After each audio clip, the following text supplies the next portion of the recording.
I'm sorry the video keeps cutting out, and this is the third video that you're going to have to listen to or watch on YouTube. You just normally do what you have been doing to see each of the videos, and now you'll have three of them at least today. Maybe we'll have to do a fourth, but my computer keeps just cutting out, immediately shutting itself off, and in the middle of what we were talking about. We were in chapter 2, and we are at verse 7.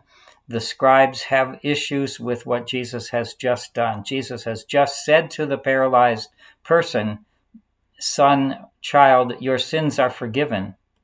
And the authorities, the religious authorities, the law police, as it were, the holy law police, say this is wrong. Why does this fellow, notice that they don't think of Jesus as a good person. They think of him just as somebody who's causing trouble. This fellow, why does he speak this way?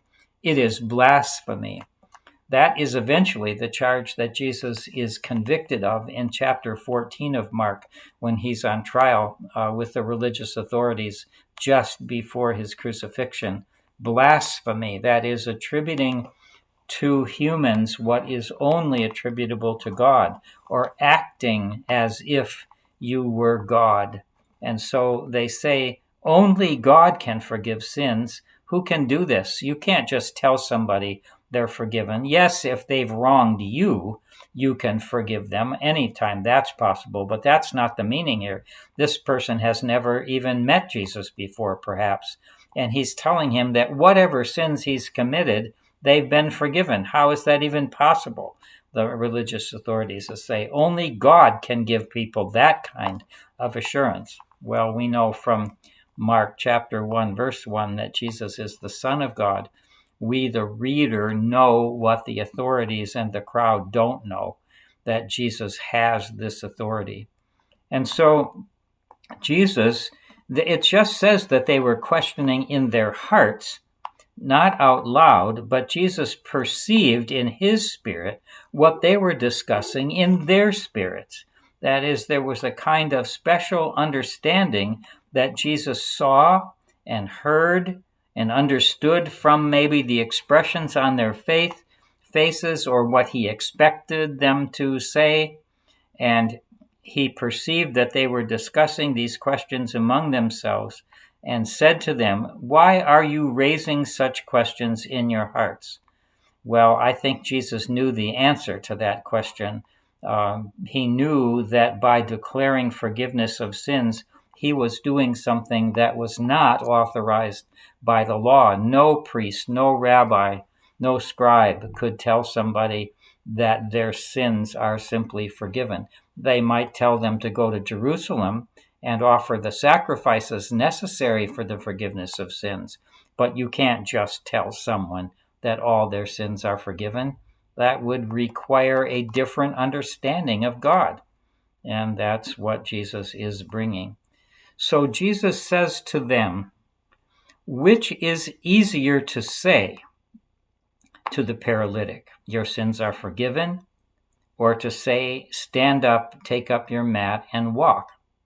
Now, I've had to give serious thought to this question of why did Jesus say which is easier? And I think I've finally understood what may have been obvious to you and to other people.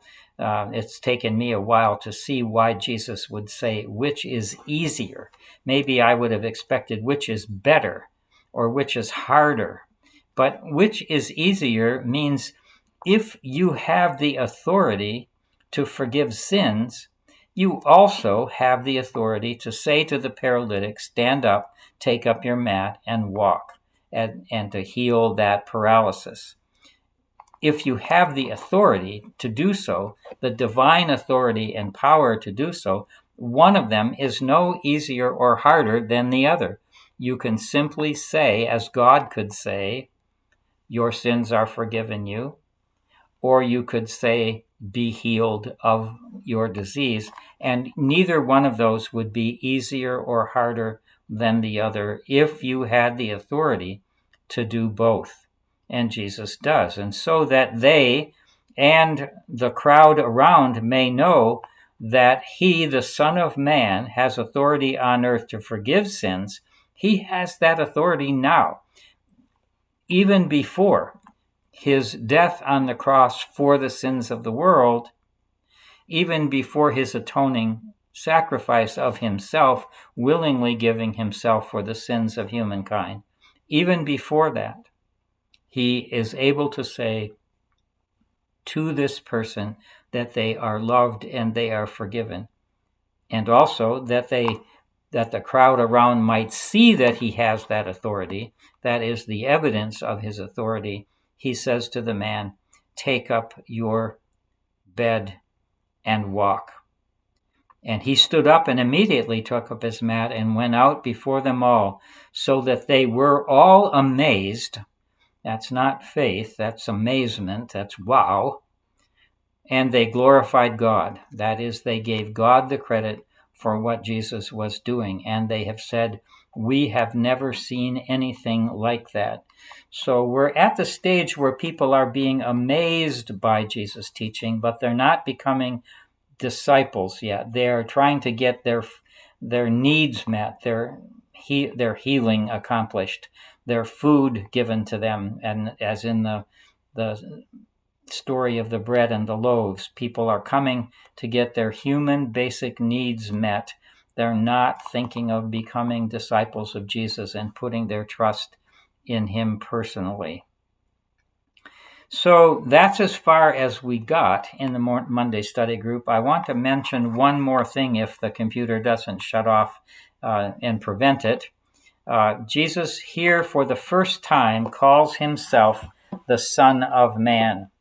Now, there have been volumes written on the topic of what Jesus himself meant by the Son of Man. It is the case that in all four Gospels, only Jesus calls himself the Son of Man. It is his favorite self-designation. He doesn't use Son of God in the Synoptic Gospels. He doesn't use Lord of himself. He just calls himself the Son of Man. Now, that term, Son of Man, is used also in the Old Testament. There's a passage in Daniel 7:13 where a son of man, a human-like figure, comes on the clouds of heaven. But the point of that passage is that it's a human-like figure. Remember Psalm 8, "What is man that you are mindful of him?" the psalmist prays, and the Son of Man, a parallel statement referring to us as human, that you care for him. So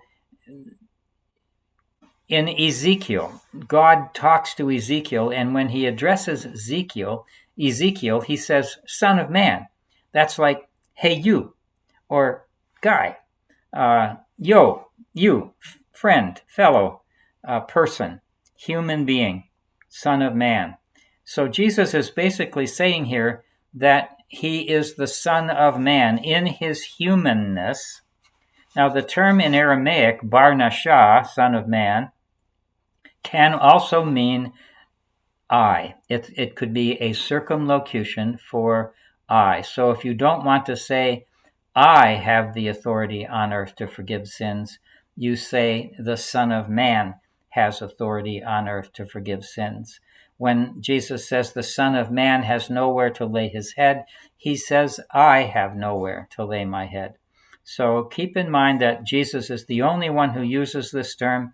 It is somewhat enigmatic, hard to understand, not easily known by others. You have to fill it with content based on what you see Jesus doing and who he is and your own understanding of him.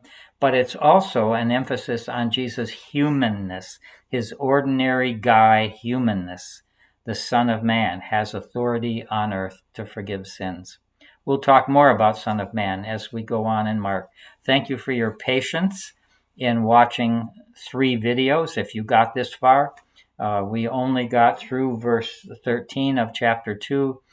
You've got study questions for the next section on the call of Levi, but we'll pick that up in the video next week and move on through the rest of chapter 2 and I'll send you study questions for that. Thanks again for your patience for this disrupted series of 3 videos. Have a good week. Take care.